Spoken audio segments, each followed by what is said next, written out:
Liverpool has seen changes like Stalker regulation and prevention laws based on past incidents. However, despite existing measures, there is still room for improvement and implementation of new strategies in the future. Strictly speaking, it started on June 28, 2013. The Anti-Bullying Promotion Act has been enacted not only in schools but also on the internet to promote measures against bullying. However, how effective is it? Even recently, young lives have been lost due to abusive language and trauma. I receive many consultations and emails from people who are suffering from bullying, asking for advice and help. Although no lives were lost, a deep emotional wound was inflicted with lingering effects. The response from the school, Board of Education and police is still pending. I will mention the issue causing you great pain, hoping for change. On February 14, 2018, a case involving a 6th grade girl occurred in Hachioji, Osaka Prefecture. At that time, a 4th grade girl was subjected to violence from a boy, including a broken little finger on her left hand. This girl was diagnosed with post-traumatic stress disorder, commonly known as post-traumatic stress disorder, due to this incident. She has been absent from school since November of the same year and continues to be in a severe state where she cannot even go outside. The anxiety of what to do if she encounters those children outside is not something that can be cured by what others say.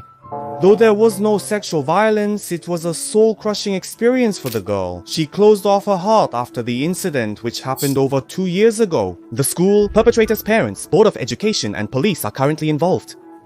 There has been no progress, as if everything was nothing. The victim, she is still suffering from the after effects, and there have been instances where she has hinted at suicide. Why in June 2022? She was shocked to receive a lawsuit from the perpetrator and has attempted suicide. Let's get into the specific details then. The bullying against her by a boy started when she was in 4th grade in April 2017, a year before this case occurred, and it continued from kindergarten. Towards her, he began calling her ugly and gorilla, and other amused boys followed suit. As the 2nd and 3rd terms went on, more people joined in, and their behavior escalated. Words like disgusting, ugly, disappear were used on a daily basis. Even when she wasn't doing anything, she would be hit or pushed around. She and her parents immediately consulted with the school. Her class teacher was said to be a veteran. The middle-aged teacher consulted the person in charge about the boy's worsening behavior, despite a prior warning. She was told to ignore any bad-mouthing or violence from Aya, and as a result, she was called by the person in charge because she ignored the violence and abusive language from Aya. The teacher in charge, who didn't understand at all, was a person who clearly showed an attitude towards the favorite and non-favorite children, and there was no action towards resolution. The bullying included Aya. The violence carried out by the 5 main characters became a daily occurrence, and even when she was pinned down by 3 boys, had her front teeth pulled out, or was beaten with a meter stick swung like a bat, the school did nothing about it. As a result, at 4 post meridium on February 14, 2018, when she returned home from school that day, she went to a nearby park in Hachioji with 2 other girls. There they encountered a group of boys.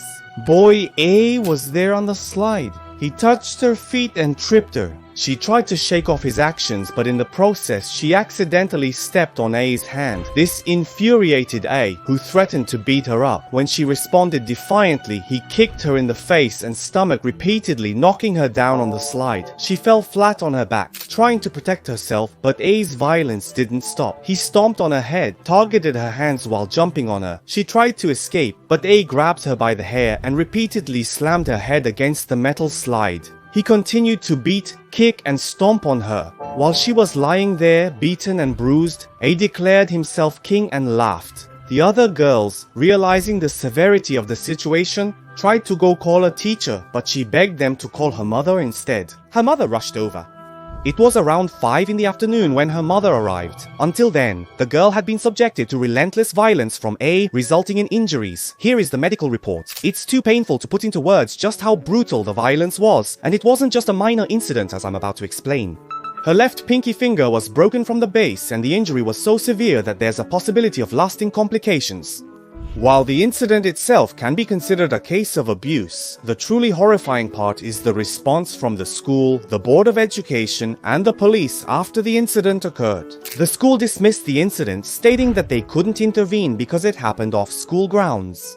The police, focusing on the fact that she resisted during the assault, treated it as a mere quarrel and even accused her, who was severely injured, of committing an act of violence. They are currently investigating and have notified the Child Consultation Center. The family attempted to file a victim report twice, but it was rejected due to statutory limitations. On the third occasion, the girl and her parents who consulted with the officer in charge were told to get an apology. They said, "You did it, didn't you?" The family entered a private room to discuss the matter.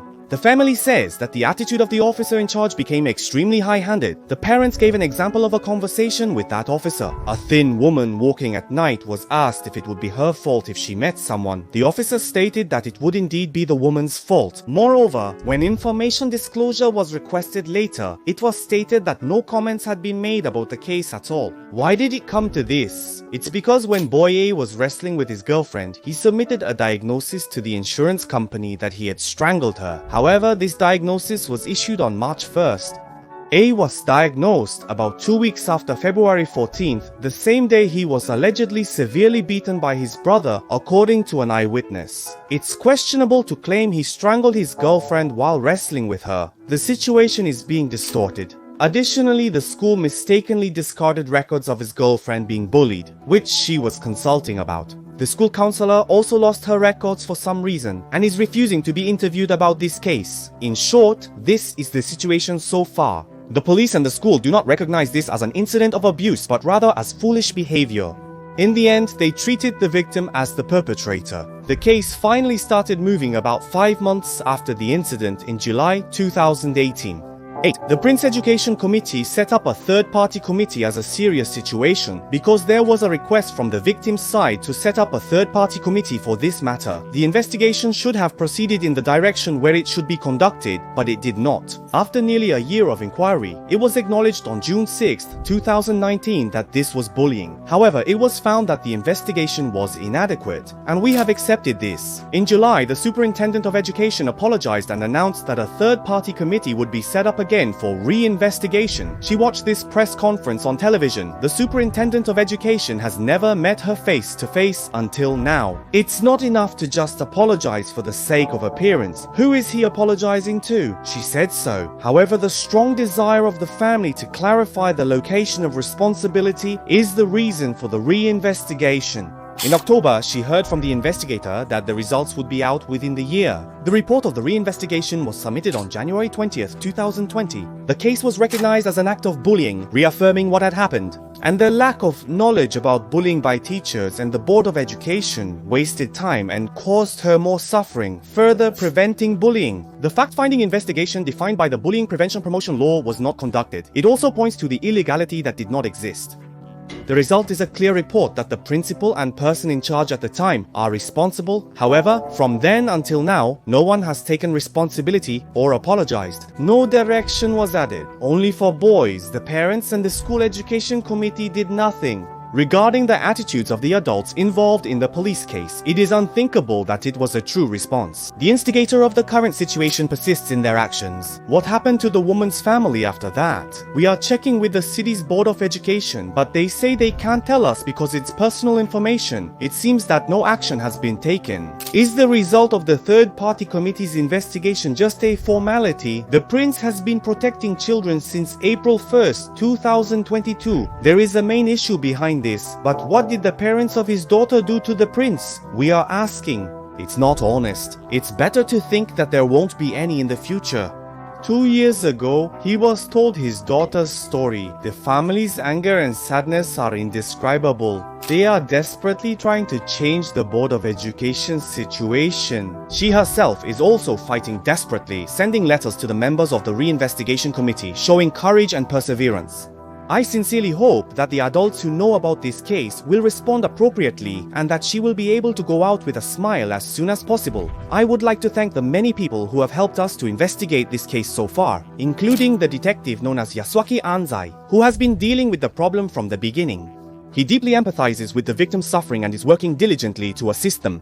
In making this video, I referred to Mr. Anzai's articles in detail, so if you want to know more details, I have included a link in the description box, so please check it out. Also, recently a channel has been established. We are facing various problems head on. If you don't mind, please check it out. We also have a link in the description box. That's all for this time. Thank you for watching.